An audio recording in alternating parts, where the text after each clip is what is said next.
کہہ کر میں اپنی امی کے پاس چلا جاؤں۔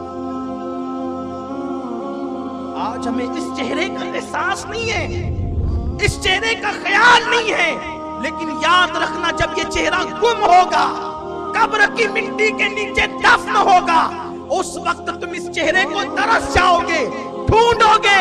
نہ یہ چہرہ تمہیں جنگلوں میں ملے گا، نہ بیابانوں میں ملے گا، نہ تمہیں کسی فنکشن ہال میں ملے گا، نہ کسی منبر پہ ملے گا، نہ کسی محراب میں ملے گا، نہ کعبے کی دیواروں کے سائے میں ملے گا۔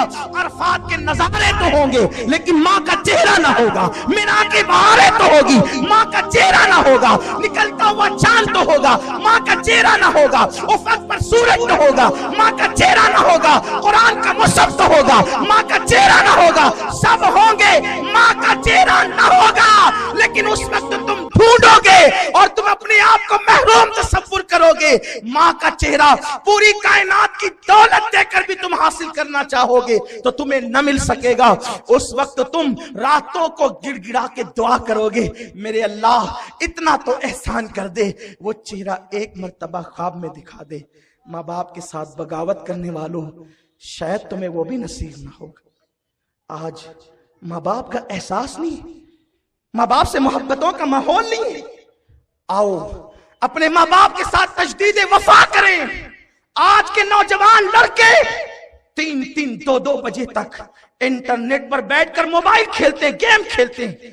پورے شہر میں وبا پھیل چکی ہے، لوگ جوا کھیل رہے ہیں موبائل پر، گیم کھیلنے موبائل پر، تاش کے پتے کھیلنے موبائل پر۔ نادام وہ 3 گھنٹہ وہاں بیٹھ کر کیوں تو ذلیل کام کر رہا ہے، کیوں تو حرام کام کر رہا ہے؟ اگر وقت ہے جا اٹھ اپنی ماں کے پیر دبا، خدا کی عزت کی قسم اگر تیری ماں کے دل سے دعا نکل گئی، اللہ تجھے ولی بنا دے، تجھے قطب بنا دے، تجھے ابدال بنا دے۔ تمہیں پتا ہے ماں کی دعا انسان کو ولی بنا دیتی ہے۔ یہ خواجہ باقی باللہ، یہ باقی باللہ کون ہے؟ خواجہ باقی باللہ سلسلے نقشبندیہ کے بزرگوں میں سے ایک پائے کے بزرگ ہیں، حضرت مجدد الفسانی شیخ احمد سرہندی کے پیر ہیں۔ ابتدا میں عبادت کی طرف زیادہ توجہ اور لگاؤ نہ تھا، باقی باللہ توجہ نہیں تھی زیادہ، لیکن سوچتے تھے کہ عمل کم کروں اور ولی بن جاؤں، تڑپ تھی ولی بن جاؤں ولی، لیکن ولی جیسا عمل کرنے کا ابتدائی دنوں کے اندر شوق نہ تھا۔ ماں نے کہا بیٹا بے چین کیوں ہوتا ہے؟ عرض کی امی ولی بننا چاہتا ہوں لیکن اتنے مجاہدات نہیں کر سکتا۔ ہاتھ اٹھ گئے، میرے اللہ میرے بیٹے کو ولی بنا دے۔ اللہ نے خواجہ باقی باللہ کو صرف 2 جملوں کی برکت سے ولایت عطا فرما دی۔ آپ اپنے ماں باپ کو چھوڑ کر پیروں کے پاس جاتے ہیں، علماء کے پاس جاتے ہیں، اماموں کے پاس جاتے ہیں۔ پیروں کی عظمت اپنی جگہ ہے، انکار نہیں کرتا، لیکن لوگ ہاتھ چومنے کے لیے یوں دھکم دھکی کرتے ہیں۔ ہاتھ چوم سکتے ہیں، جائز ہے، ابو داؤد شریف کی حدیث ہے کہ صحابہ نے حضور کے ہاتھ بھی چومے، پیر بھی چومے، لیکن بلکہ کسی نے حضرت امام حسن بصری کے ہاتھ چومے، اس کی برکت سے اللہ نے اس کو جنت عطا کر دی، بخش دیا۔ انکار نہیں ہے، میرا مسلک ہی ادب کا مسلک ہے، ہم سب کے ادب کرتے ہیں۔ پیروں کے ہاتھ چومو، علماء کے چومو، سادات کے چومو، برکتیں ملے گی، لیکن پہلے اپنے ماں باپ کے چومو، اپنے ماں باپ کے چومو۔ سیٹھ صاحب اعلان کر رہے ہیں فلاں مسجد کے اندر میری طرف سے 5 لاکھ روپے، 50,000 روپے، 10,000 روپے، اور اس کی ماں گھر میں پریشان ہے پیسوں کے لیے، میرا بیٹا دوا کے لیے پیسے دے گا تو میں جا کر علاج کراؤں۔ کیوں؟ کیونکہ وہاں اعلان ہو رہا ہے نا، اور یہاں کوئی اعلان تو نہیں ہونا ہے۔ تو خواجہ باقی باللہ کو ولایت ماں کی دعا سے ملی، ماں کی دعا سے۔ اور 3 گھنٹہ کھیل کود میں جو بیٹھے ہو، جاؤ ماں کے پیر دباؤ۔ جب ماں دعا کرتی ہے تو ماں کی دعا اللہ کبھی رد نہیں کرتا، بلکہ یہاں تک صوفیہ فرماتے ہیں کہ جب ماں ہاتھ اٹھاتی ہے تو اللہ کا عرش ہلنے لگتا ہے۔ اللہ کہتے ہیں اے عرش ہل جا، کیوں تو نہیں رکتا؟ عرش رک جا، تو ہل رہا ہے، رک جا۔ عرش کہتا ہے آج کیسے رکوں؟ ایک ماں نے ہاتھ اٹھائے اپنے بیٹے کی خاطر، مولا قبول کر لے. ارشاد ہوتا ہے تو بعد میں ہلنا شروع ہوا, اس کے جملے بھی پورے نہ ہوئے تھے, ہم نے اس کی دعا کو قبول کر لیا. ماں کی دعا کیا نہیں مناتی. یہ حضرت مخدوم ماہیمی رحمت اللہ علیہ کتنے بڑے بزرگ ہیں. حضرت مخدوم ماہیمی, میں اپنی گفتگو سمیٹ رہا ہوں, لیکن آج میں یہ چاہتا ہوں, میں تقریر کر کے صرف جانا نہیں چاہتا. آج ایک ماں کا چہلم ہے, آج میں ہر ماں کی آبرو کا تحفظ چاہتا ہوں. میں تمہاری ماؤں کی عظمت اور تحفظ اپنے اس قادری دامن میں بطور بھیک مانگتا ہوں. اپنی سسرال میں رہنے والوں, لوٹ جاؤ اپنی ماں کی طرف. الگ الگ مکانات بنانے والوں, لوٹ جاؤ اپنی ماں کی طرف. ماؤں کو ذلیل و رسوا کر کے گھر سے نکالنے والوں, لوٹ جاؤ اپنی ماں کی طرف. ماں کو بستر مرگ پر سسکیاں لے کر کے چھوڑنے والوں, لوٹ جاؤ اپنی ماں کی طرف. آج تمہیں گھر جا کر سب سے پہلا کام یہ کرنا ہے, اگر ماں زندہ ہے اور باپ تو ان کے پیر پکڑ کر کے آپ نے معافی مانگنا ہے, ہمیں معاف کر دو. اس لیے کہ جس نے ماں یا باپ سے صرف اونچی آواز سے بات کی ہوگی, قیامت کے دن اللہ اس کے سارے اعمال اکارت کر دے گا. حدیث پاک ہے, ایک بندہ اتنی نیکیاں لے کر کے آئے گا, پہاڑوں جیسیاں نیکیاں, تولیں گے پورا میزان نیکیوں سے بھر جائے گا. پھر کیا ہوگا, ایک چھوٹی سی چٹھی گناہ کے پلڑے میں گرے گی اور پھر اس کے گناہ کا پلڑا بھاری ہو جائے گا. اللہ فرمائے گا اس کو منہ کے بل گھسیٹتے ہوئے جہنم میں لے جاؤ.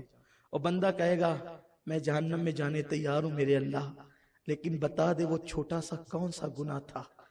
ایک چھوٹی سی چٹھی گری ہے, پوری زندگی کی نیکیاں پہاڑوں جیسی اکارت. ارشاد ہوگا فرشتوں بتا دو اسے. فرشتے کہیں گے تو نے ایک مرتبہ اپنی ماں سے چلا کر بات کی تھی, اس کی وجہ سے تیری ساری زندگی کی نیکی اکارت ہو گئی. میں نے بہت دینداروں کو بھی دیکھا ہے اپنی ماں سے منہ چلاتے ہوئے, اپنی ماں کو ڈانٹتے ہوئے. میرے آقا کے دیوانوں, امام اہل سنت سیدی اعلیٰ حضرت لکھتے ہیں ماں باپ کے حقوق بیان کرتے ہوئے کہ ماں باپ سے بات کرو تو پہلے اجازت لو. بغیر اجازت ماں باپ سے گفتگو کرنا یہ بے ادبی کی طرف لے جاتا ہے. اور جب وہ اجازت دے دیں تو ان سے ایسے بات کرو جیسے ایک غلام اپنے آقا سے بات کرتا ہے. کیا کبھی ہم اس طرح بات کرتے ہیں؟ وہ ہماری جنت بھی ہے جہنم بھی ہے. اگر راضی کر لیا تو جنت, ناراض کر لیا تو جہنم. میرے آقا فرماتے ہیں اگر کسی کو پتا کرنا ہے, مفہوم حدیث ہے, کسی کو پتا کرنا ہے عرش کا مالک راضی ہے کہ ناراض ہے, وہ اپنے گھر چلے جائے. ماں باپ راضی ہے, خدا بھی راضی ہے. ماں باپ ناراض ہے تو خدا بھی ناراض ہے. اپنے سجدوں پہ غرور کرنے والوں, خدا راضی اور ناراض ماں باپ کی رضا اور ناراضگی پر ہے. یہاں تو حال یہ ہم سب چھوڑ کر, ماں باپ کی خدمت چھوڑ کر, سب کچھ چھوڑ کر کہاں پڑے ہوئے. آؤ عہد وفا کریں. آج کے بعد مالیگاؤں کی کوئی بھی ماں نہ روئے گی اولاد کے لیے. اتنا خوش کر دو انہیں اگر اللہ کو راضی کرنا ہے تو. کیا نہیں ملتا جو ماں باپ کو اس حالت میں قبر میں رکھے کہ اس کے ماں باپ راضی ہیں, کبھی زندگی میں اسے کوئی مصیبت نہیں آئے گی, کوئی تکلیف نہیں آئے گی, کبھی وہ تنگ دست نہ ہوگا, کبھی وہ رسوا نہ ہوگا, کبھی وہ ذلیل نہ ہوگا. بلکہ میں تو ہر اس انسان سے بچنے کی کوشش کرتا ہوں. میرے پاس بہت لوگ آتے ہیں, میں کبھی غریبی نہیں دیکھتا دوستی کرتے وقت, امیری نہیں دیکھتا, کالا گورا نہیں دیکھتا, سیاہ سفید نہیں دیکھتا, نہ کوئی سلسلہ دیکھتا ہوں, نہ کوئی برادری دیکھتا ہوں. لیکن جب کوئی مجھ سے دوستی کرنے کے لیے آتا ہے تو میں تحقیق ضرور کر لیتا ہوں اتنا کہ اس کا رویہ اس کے ماں باپ کے ساتھ کیا ہے. اگر وہ ماں باپ کا وفادار ہوتا ہے تو میں آنکھ بند کر کے ہاتھ ملا لیتا ہوں, کیونکہ مجھے یقین ہے جو اپنے ماں باپ کا وفادار ہے وہ کبھی کسی سے غداری نہیں کرے گا. اور کتنی بڑی داڑھی لے کر کے آئے, کتنا بھی نیک بن کر کے آئے, اگر ماں باپ کے ساتھ اس کا رویہ ٹھیک نہیں ہوتا ہے تو میں اس سے بہت بچتا ہوں. اس لیے کہ میرے استاد نے مجھے یہ تعلیم دی تھی. ایک بہت بڑے بزرگ میرے استاد, انہوں نے مجھ سے کہا تھا بیٹے جو ماں باپ کا غدار اس سے کبھی دوستی نہ کرنا, اس لیے کہ جو ماں باپ کا نہ ہوا وفادار وہ کبھی کسی کا وفادار نہیں ہو سکتا. تو یہ سب جو ہو رہا ہے یہ اپنے کرتوت کا نتیجہ. اپنے ماں باپ کو خوش کرو, راضی کرو, انہیں کھلاؤ, کبھی قربان بڑی پیاری حدیث یاد آئی. میرے آقا فرماتے ہیں کہ جو اپنی ماں کی پیشانی چومے گویا وہ جنت کے چوکھٹ کو چوم لیتا ہے. اور جو اپنی ماں کی پیشانی چومے، صرف پیشانی چومے، اللہ تبارک و تعالی اسے 1000 جنتیں نصیب فرمائے گا. ماں کی پیشانی چومنے پہ ثواب ہے. ماں کی پیشانی چومے، اللہ کی رحمتیں اس کا طواف کرتی ہے. یہ ماں کی پیشانی چومنے کی برکتیں ہیں. تو عرض یہ کر رہا تھا حضرت مخدوم ماہیمی رحمت اللہ علیہ، آپ کو شوق تھا عالم بننے کا. ماں کی دعا سے کیا نہیں، عالم بننے کا شوق. بچپنا تھا، بچپنا ماں نے بڑی اچھی تربیت کی تھی. امی سے کہا ماں میں عالم بننا چاہتا ہوں، ماں میں مولانا بننا چاہتا ہوں. اس دور میں علماء کی بڑی قدر تھی، بہت لوگ قدر کرتے تھے علماء کی. عالم بننا ہے. ماں نے کہا بیٹا آج کے دور کی طرح وہاں گلی گلی مدرسے تو نہیں تھے، تو عالم بننے کے لیے کوئی سمرکند جاتا، کوئی بخارا جاتا. وہ بمبئی کی چھوٹی سی بستی میں وہ رہتے تھے. والد کا وصال ہو چکا تھا، ابا کا انتقال ہو چکا تھا. ماں کے لیے، بیوہ ماں کے لیے وہی سب کچھ تھے. ماں نے کہا بیٹا، اور مائیں تو اپنی اولاد کو اجازت دیتے ہیں، میں تجھے کیسے اجازت دوں؟ میرا کوئی نہیں ہے تیرے سوا. تجھی کو دیکھ دیکھ کر تو بیوگی کے زخم کو میں ٹھنڈا کرنے کی کوشش کرتی ہوں. بیٹے تجھے نہیں جانا، اور دعا کرتی ہوں اللہ تجھے عالم بنا دے گا، جا. ماں سے کہا ماں اگر یہ تیری خوشی ہے کہ میں جاہل رہوں تو ٹھیک ہے، میں جاہل رہوں گا، لیکن تجھے چھوڑ کر سمرکند بخارا نہ جاؤں گا. بس فجر کی نماز ماں کے ساتھ پڑھی اور ماں سے کہا امی میں ذرا سمندر کی سیر کر کے آتا ہوں، فجر کی بات کا وقت ہے، سمندر کے کنارے تھوڑا سا ٹہل لوں. چھوٹے سے ہیں، جیسے ہی چلے دیکھا پتھر پہ خوبصورت انسان ہے. سلام کیا. سلام کرنے کے بعد اس بزرگ نے کہا اے علی، ان کا نام علی تھا، علی بتا تو یہاں کیوں ہے؟ انہوں نے کہا میری ماں سے میں اجازت لے کے چند قدم یہاں چلنے آیا ہوں. کہا بزرگ آپ کون ہیں جو آپ میرا نام جانتے ہیں؟ علی. آپ کون ہیں؟ تو اس وقت اس بزرگ نے کہا میں خضر ہوں، اور اللہ نے اب میری یہ ڈیوٹی لگائی ہے کہ میں روزانہ تجھے یہاں پڑھانے آیا کروں اور میں تجھے عالم بناؤں. ماں کی نافرمانی کرتا تو سمرکند اور بخارا کے علماء کے برتن دھونے پڑتے. تو نے ماں کی فرما برداری کی اور تو گھر رک گیا، تو تیرے لیے اللہ نے مجھے بھیجا تاکہ میں تجھے علم سکھاؤں، پڑھاؤں گا.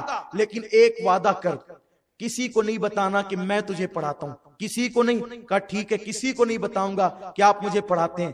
بہت خوش ہو گئے، پڑھنے لگے، روزانہ اب جانے لگے، پڑھنے لگے.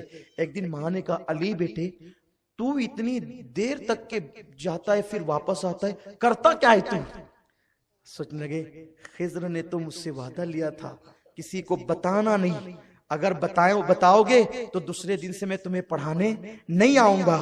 تو سوچا اگر بتاتا ہوں تو خضر کل سے نہیں آئیں گے، میں ادھورا عالم ہو جاؤں گا، اور اگر نہ بتاؤں گا ماں کا دل دکھتا ہے. ایک طرف خضر کی تعلیم ہے، ایک طرف ماں کا دل ہے. دل توڑوں یا خضر کو چھوڑوں؟ کہا خضر ہیں، خضر چھوٹ جائے چلے گا، ماں کا دامن نہیں چھوٹنا چاہیے، ماں کا دل نہیں ٹوٹنا چاہیے. اور ماں کو کہہ دیا امی میں جو جاتا تھا نا سمندر کے کنارے تو وہ مجھے خضر پڑھانے آتے تھے، اور انہوں نے کہا تھا کسی کو بتائے گا تو میں پڑھانے نہیں آؤں گا. اب لپٹ کے لگے امی وہ تو نہیں آئیں گے، امی وہ تو نہیں. کہا بیٹا کوئی بات نہیں، اللہ کریم ہے، وہ تجھے عالم بنا دے گا. اور یہ کہا تسلیہ دی. دوسرے دن گئے تو خضر نہیں آئے. اب آ کر کے